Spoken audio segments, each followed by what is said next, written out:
양식 여러분 안녕하세요. 오늘은 또 새로운 스튜디오에 제가 자리를 했습니다. 제가 오늘 갖고 온 이 책은요. 네. 요즘 핫한 책이죠. 우리가 사랑한 내일들. 여기에 10명의 인터뷰가 등장을 하는데요. 이름만 봐도 아주 이 자막으로 지금 처리가 되고 있겠죠? 이 자막으로 나가고 있는 이 10분의 이름만 봐도 가슴이 떨리는데 이 10분을 모두 만나서 멋지게 이렇게 한 권의 책으로 인터뷰집을 엮은 작가님을 모셨습니다. 현재 패션 매거진 마리클레르 코리아의 피처 에디터인 유선혜 에디터님, 그러니까 유선혜 작가님을 모셨어요. 어서 오세요. 네, 안녕하세요. 안녕하세요. 와, 우선 우리 유선혜 네. 작가님 먼저 본인 소개부터 좀 부탁을 드릴게요. 네, 안녕하세요. 저는 우리가 사랑한 내일들을 쓴 유선혜입니다. 마리클레르 코리아에서 피처 에디터로 일하고 있습니다. 근데 피처 에디터 제가 잘 몰라서 그러는데 피처 에디터라는 말이 네. 인물 인터뷰라는 말인가요? 꼭 그렇게 한정되지는 않고요. 조금 더 쉽게 말하면 네. 패션제 안에서 패션과 뷰티를 제외한 나머지 모든 것을 하는 사람? 그러면은 뷰티와 패션을 제외한 나머지를 모든 것들을 취재를 지금 10몇 년간 해오신 거예요? 네, 지금 12년, 13년 차 되고 있어요. 네. 그러시군요. 책 우리가 사랑한 내일들 보면요. 이게 부제죠, 지금. 자기 삶의 단독자로선 90년대생 10명과의 대화라고 적혀 있는데요. 어떻게 이 책을 처음에 기획을 하게 되신 거예요? 2016년, 2017년 이후부터 뭔가 저를 둘러싼 세계를 변화시키는 사람이 90년대생 여자들이었던 적이 많았어요. 뭐 여성권에 관련한 뭐 운동들이나 뭐 이런 발언들이 그들이 하는 말이 저에게 더 날카롭게 와닿기 시작했고 그런 것들이 이제 매거진 안에서 기획 기사를 만들게 된 것이죠. 90년대생의 멋진 여성을 기준으로 인터뷰를 선정하셨을 텐데 그게 전부는 아닐 거 아니에요. 어떤 기준이 있었을까요? 일단 제가 그 누군가를 떠올렸을 때 그 레퍼런스가 없는 사람들이 저에게는 더 크게 다가왔던 것 같아요. 뭐 제2의 누구누구, 뭐 넥스트 누구누구, 약간 이런 수식을 할 수 없는 사람들.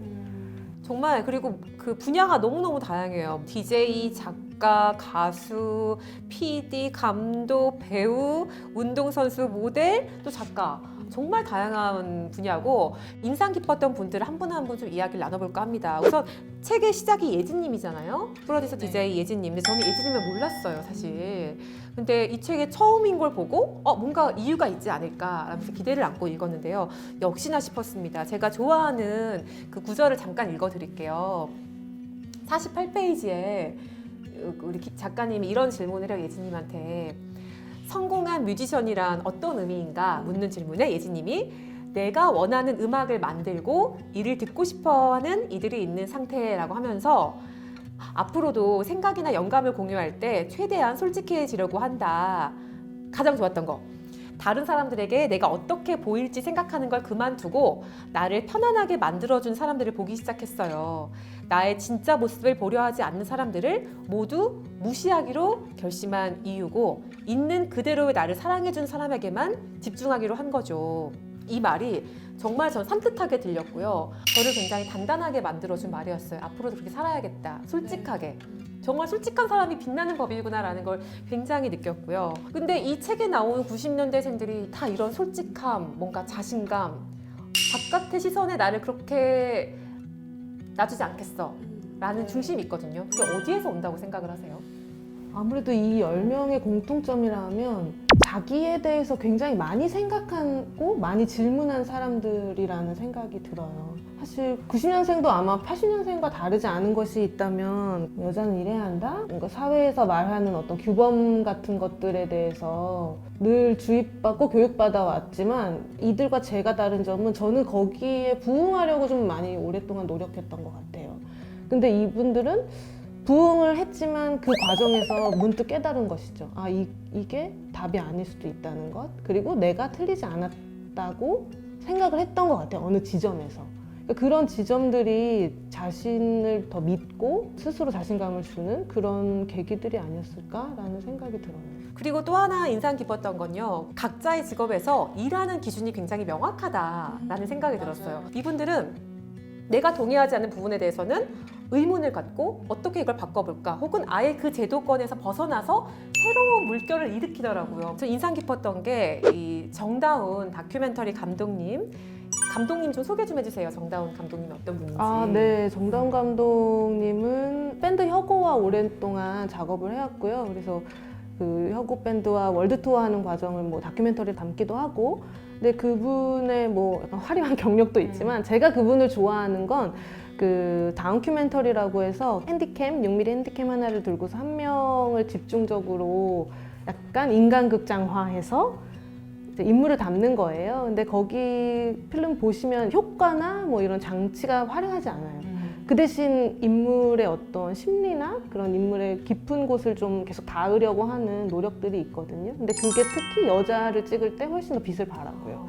그래서 그런 작업물이 제 개인적으로 너무 좋아해가지고 연락을 해서 만났죠. 그러니까요. 그러니까 정다은 감독님도 본인만의 스타일로 뭔가를 물결을 일으키고 있는 분인데 감독임에도 불구하고 어디 현장에서 나이와 성별, 경험 차에 의한 위계폭력이 공기처럼 자리했다. 그때 그런 불합리와 부당함을 이겨내기 위해서 거칠게도 해봤고 근데 결국에 찾은 지금의 답은 155페이지에 이런 이야기가 나옵니다. 그는 이제 자신이 아닌 다른 사람이 되어야만 하는 현장이라면 일하지 않겠다고 말한다. 지금 정다운 감독에게 가장 중요한 것은 일을 하며 사랑을 잃지 않는 것이다. 무엇이 됐건 간에 제일 중요한 건 나를 잃지 않는 게 기준이 돼야겠구나라는 걸 이 문구를 읽으면서 다시 한번 너무너무 공감을 했습니다.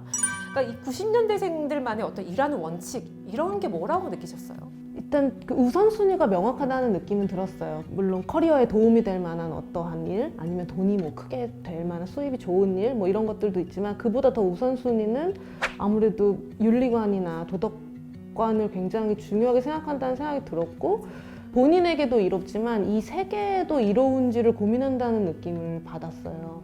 근데 그럼에도 굉장히 바쁘고 할 일이 많은 분들이 이 책에 시간과 마음을 내준 이유는 이런 책이 그동안 없었다는 것. 그러니까 본인이 10대, 20대에 다르게 살고 있는 나의 선배 여성이 있었다면 시행착오를 조금 더 줄였을 것 같다는 생각이 들면서 기쁘게 참여해 주셨던 것 같아요. 그런 면에서 보면 이분들이 일하는 원칙? 이런 것들이 좀 느낌이 오는 것이죠. 그러니까 그리고 또 이 책에는 페미니즘에 관한 질문도 공통적으로 나와요. 그래서 각자 10명이 정의하는 페미니즘이 다른 것도 인상적이었고 굉장히 다양한 페미니즘이 나오고 그 점이 참 좋았습니다. 그리고 작가님의 질문 중에도 젠더 감수성의 정도가 각기 다른 10명의 인터뷰를 했다라는 말도 나오고요. 그래서 이제 작가님이 10분을 만났을 때 10분이 생각하는 페미니즘의 어떤 공통점이랄까? 혹은 작가님이 생각하는 페미니즘의 어떤 의미와 지금 시대 페미니즘이 뭘까라는 것에 대해서 좀 궁금해요. 아무래도 이 10분의 공통점은 타인과 연결되는 거에 대해서 두려움이 없고 더 한 발짝 나아가서 연결되고자 하는 열망들이 있는 분들이라는 생각이 들었어요. 제가 지향했던 바는 그러니까 그 저희 책 공통 질문이 있잖아요. 그래서 사랑하게 되고 기꺼이 되고 싶은 여성들의 모습이 결국 우리가 바라는 페미니즘의 모습인 것 같아요. 그러니까 서로가 어떠한 사람을 이상향으로 생각한다는 것은 그 사람이 좋기도 사랑하기도 하지만 그 사람처럼 되고 싶다는 말이기도 하잖아요. 그래서 이 10분이 각각 다른 이 여성에 대한 사랑을 이야기한 것처럼 그 페미니즘의 모습도 10가지로 만들어지는 것이고 이 책을 읽는 분들 역시 그런 다양한 생각들을 할 수 있게 되지 않을까요? 그러니까 이게 페미니즘에 대한 오해였던 것 같아요. 흔히 하는 오해가 페미니즘은 오히려 너무 그 어떤 사상 안에 너무 그 단단하다고 생각을 하는데 그게 아니라 오히려 타인을 이해하게 되면 나와 다름에 대해서 이해하게 되고 사랑, 연대, 포용 이런 의미가 더 큰데 그거에 대한 오해가 있고 그것에 대해서 오해하는 시각에 대해서도 어떻게 대처를 하는지에 대한 이야기도 굉장히 잘 들어 있었거든요. 그런 점이 참 좋았습니다. 그리고 또 하나 흥미로웠던 거는 길이 없으면 내가 만든다라는 그런 분들이 굉장히 거의 대부분이었어요. 예를 들어 뭐 이슬아 작가님은 뭐 워낙 그 일간 이슬아로 유명하시잖아요. 본인이 아무도 나를 작가로 불러주지 않아도 난 작가야 라고 하면서 새로운 길을 만들었고, 또 우리 이길보라 작가님도 274페이지에 질문을 내가 누구이고 어떤 사람인지에 대해 이야기할 때 무엇을 가장 중요하게 생각하나요? 답변이 내가 나를 굳게 믿는 거죠. 누가 나를 굳게 믿어주는 게 중요한 게 아니라 사회가 부여한 이름을 따르는 게 아니라 내가 붙인 내 이름을 내가 믿는 게 가장 중요하다고요. 저도 좀 그렇게 살아가려고 하거든요. 회사 안에서 나는 이런 걸 하고 싶은데 나에게 그런 기회가 안 오는 게 너무 답답했거든요. 기다리고만 있을 수가 없잖아요. 그럼 내가 그냥 할 거야 하면서 내가 채널 파고 내가 글 쓰고 막 이러면서 저도 했던지라 너무나 공감이 됐는데, 인상 깊었던 인터뷰가 있을까요? 자기의 길을 만들어가는 어떤 인상 깊었던 인터뷰? 없던 길을 만들었다기보다 그냥 자기에게 계속 기회를 주는 사람이라는 생각이 가장 많이 들었던 것은 김원경 선수였던 것 같아요. 이 책을 보시면 아시겠지만 김원경 선수가 저와 인터뷰할 당시에는 그 국가대표 선수가 아니었고 실업팀 선수였고 은퇴를 앞두고 있었어요. 근데 그러고 나서 이제 인터뷰가 만들어지는 과정에서 은퇴를 하지 않았고 실업팀에서 한 번 전국체전에 나가서 금메달을 땄고 그 이후에 다시 국가대표가 된 것이죠. 그러니까 뭔가 다 끝이라고 생각하는 지점에서 본인에게 자꾸 기회를 스스로 주는 사람들인 거죠. 너무 멋진 표현이에요. 작가님 그거예요. 진짜 맞아요. 시원하게 긁은 느낌이에요. 그래서 근데 그 기회는 뭐 조직이 주거나 타인이 주는 게 아니라 그냥 내가 나에게 기회를 더 주는 거잖아요. 그래서 그런 모습들을 보면서 나는 나에게 얼만큼 기회를 줬었나? 라는 질문을 저는 스스로 또 하게 되고, 아마 이 책을 읽는 분들도 그런 질문을 하신다면 저는 너무 기쁠 것 같고요. 그러니까 우리가 계속 기회를 주자. 정말 좋은 말입니다. 원래 책 읽고 나면 저는 좀 다른데 이렇게 놓거든요. 읽은 책 하면서 놓는데 이 책은 한동안 계속해서 제 책상에 그냥 언저리 아무나 둘 것 같아요. 뭔가 내가 좀 지치거나 흔들리거나 어떤 타인의 평가에 좀 기가 빠졌거나 이럴 때 아무 페이지나 딱 꺼내 읽어도 다시 살아갈 힘을 얻을 것 같거든요. 작가님은 이 책 작업을 하면서 혹은 그 이후에 어떤 영감과 혹은 어떤 변화가 있었나요? 스스로. 제가 그동안 나에 대한 질문을 하지 않았던 사람이었구나 라는 걸 너무 크게 깨달았고요. 그러니까 뭐 하다못해 그런 거 있잖아요. 제가 내가 어떤 순간에는 너무 화가 난다는 것, 그러니까 그 화가 나는 포인트조차도 모르고 살았던 것 같아요. 지금 돌아보면. 그리고 내가 무엇을 할 때 가장 편안하게 느끼는지, 그러니까 어떤 상황에서 내가 가장 나의 모습을 잘 보일 수 있는지에 대한 고민조차 하지 않고 그냥 매달 마감에 치여서 살았던 것 같아요. 근데 그거에 브레이크를 걸어준 사람들이 이 10명의 사람들인 것이죠. 근데 그 질문을 안 하고 살았던 이유는 또 돌이켜보면 제가 너무 평탄하게 살았던 사람인 것이에요. 그러니까 평탄하다는 게 뭐 그런 되게 긍정적인 의미의 평탄이 아니라 그냥 되게 수능적으로 편안하게, 그러니까 중간에서 적당히, 그러니까 저는 꼴찌도 싫고 1등도 싫거든요. 그렇게 되면 그러니까 자신을 극한으로 몰지 그런 경험을 해본 적이 없는 사람은 결코 그런 나에 대한 질문을 스스로에게 던지지 못한다는 것을 깨달은 것이에요. 그래서 보다 나에 대해서 더 많이 생각해 봐야겠다. 그리고 좀 더 나에 대해서 어려운 질문을 좀 더 해보는 사람이 되고 싶다는 생각이 들어요. 어쨌든 이 10분은 다 본인의 목소리를 내는 사람들이잖아요. 그러니까 저는 참 인상 깊었던 인터뷰가 모델 박서희님의 인터뷰였어요. 255페이지에 이런 이야기가 나와요. 주목받는 위치에 있는 만큼 이를 잘 이용해서 계속 이야기하려고요. 할 수 있는 것을 하고 지치지 않으려고 노력해요. 내가 100% 옳지 않아도 신념을 완벽하게 행동으로 옮기지 못하더라도 그 가까이에 가보려는 노력은 계속할 거예요. 이런 노력은 모델뿐 아니라 직업을 막론하고 모든 여성이 할 수 있다고 생각해요 라고 이야기를 합니다. 그러니까 저도 가끔은 내가 이런 이야기를 하는 게 누군가에 도움이 될까라는 의구심이 들 때가 있어요. 내가 진짜 그럴 수 있는 사람인가? 혹은 그럴 때 싫은 소리 들으면 어떡하지? 라는 두려움을 갖게 되거든요. 이럴 때 어떻게 해야 될까요? 모델 박서희 씨 인터뷰가 되게 저의 개인적으로도 되게 크게 와닿았던 이유는 약간 처지가 다르지 않다는 생각을 자주 했던 것 같아요. 왜냐하면 저도 어쨌든 그 패션 매거진 안에서 일을 하고 있고 내가 이거를 말할 자격 심사를 스스로 하는 것이죠. 그렇게 따지면 자꾸 저는 자격 미달인 사람이 무언가를 하고 있다는 느낌이 드는 순간들도 이 책을 만들면서 있었어요. 어떻게 보면. 근데 그런 마음을 서희 씨가 되게 저에게 큰 위로를 준 것이죠. 진짜 맞는 말이네요. 스스로 자격이 좀 미달된다고 생각하더라도 자신의 생각과 행동을 옳은 방향이라고 생각하는 쪽으로 한다면 좋지 않을까라는 생각이 있었고, 네, 그렇게 되면 너무 좋지 않을까요? 네. 이제는 또 작가님의 또 직업에 대한 궁금증도 있습니다. 지금 12년째 인터뷰를 해오고 계신데 저도 인터뷰하는 걸 참 좋아하는데 어떻게 이런 매거진의 에디터의 길로 들어서게 됐는지 이 직업의 매력이 뭔지 좀 궁금해요. 사실 처음부터 막 인터뷰가 좋아가지고 네. 막 돼야겠다 했던 건 아니었고요. 다양한 일을 하고 있으니까 그 중에서 이제 제가 제일 좀 흥미로웠던 것은 인터뷰였던 것이고, 인터뷰가 좋은 이유는 그냥 너무나 간단하죠. 뭐 예를 들어서 아나운서님과 제가 그냥 친구라면 그냥 뭐 오늘 뭐 먹을까 날씨가 왜 이래 뭐 이런 얘기만 하다가 이 책상에 우리가 서로 마주 앉는 순간 평소에는 하지 않는 이야기, 그리고 그 누구에게도 하지 않았던 이야기를 우리가 처음 만났는데 지금 이렇게 하고 있잖아요. 맞는 말이네요, 진짜. 갑자기 막 친구한테 너 이 책 봤니? 이러면서 갑자기 진지하게 이야기를 못하지만 제 앞에서는 하실 수 있잖아요. 그러니까 그런 게 생산적인 대화를 할 수 있다는 것, 그리고 그분이 저에게 누구에게도 할 수 없었던 말들, 하지 못했던 말을 저에게 믿음을 보내주시면서 하는 그 과정 자체가 굉장히 어떨 때는 막중하기도 하고 기쁘기도 했던 것 같아요.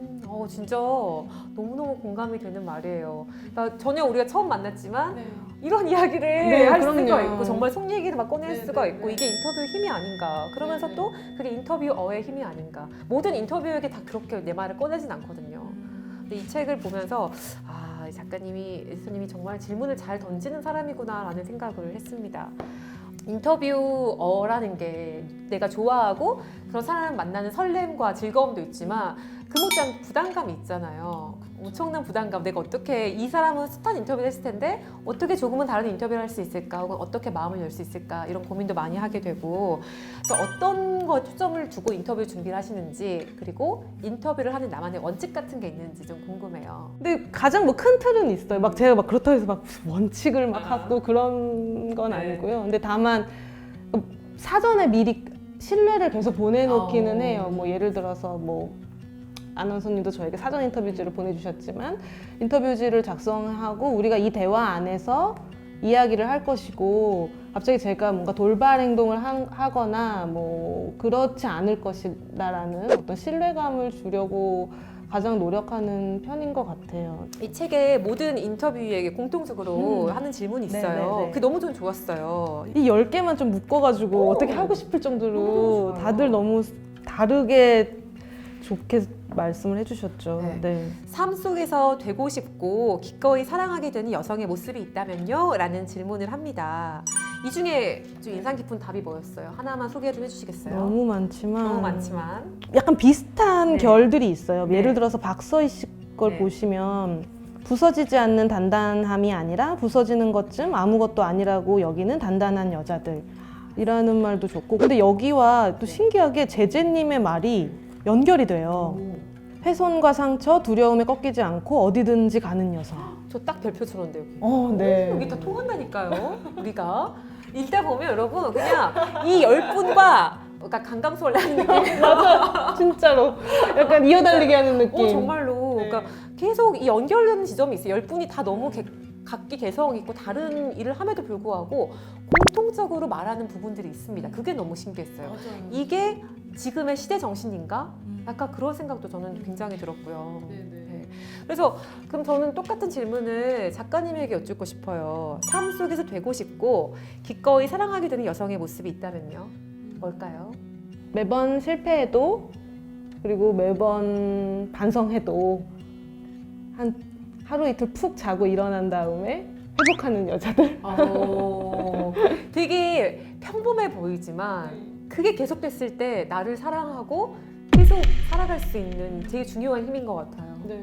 우리 양식이들 중에 90년대생이 또 굉장히 많아요. 저희 구독자 층을 보면 네.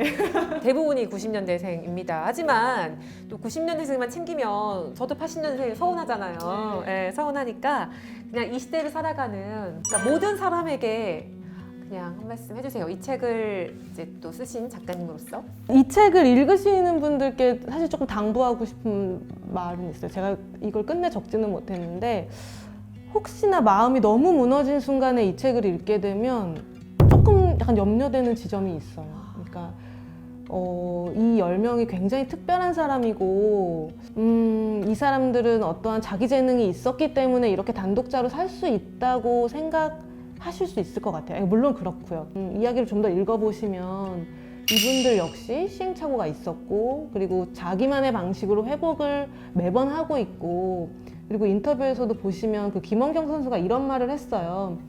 아, 오늘은 제가 기분이 좋아서 이렇고요. 저도 무너질 때는 무너져요. 라고 말을 하는 게 그러니까 저를 만난 순간에는 이랬던 것이에요. 그러니까 이분들이 365일을 이런 마음가짐으로 이런 파이팅으로 살지 않는다는 것을 꼭 아셨으면 좋겠고 그래서 그런 것 때문에 오히려 더 마음이 작아지지 않으셨으면 좋겠습니다. 좀 말도 잘해 이렇게. 나 진짜 너무 반했어요 지금 작가님. 너무 좋은 말이에요. 아니 그 약간 놓칠 수 있는 포인트였는데 너무너무 다 멋진 분이고 가슴이 벅차오르지만 그런 순간만 있는 건 아니라는 거죠. 여기서 중요한 포인트는 나에게 기회를 주는 거. 저는 좀 그 말이 되게 와닿는 것 같아요. 저도 저에게 계속해서 기회를 줘야겠다 생각이 듭니다. 아, 우리가 사랑한 내일들 진짜 작가님을 모시기 너무 잘했다. 책도 좋았지만 작가님을 또 통해 듣는 이야기들도 너무 행복했습니다. 우리가 사랑한 몸과 마음의 양식당 우리가 사랑한 내일들 많이 많이 사랑해주세요. 사랑해주세요.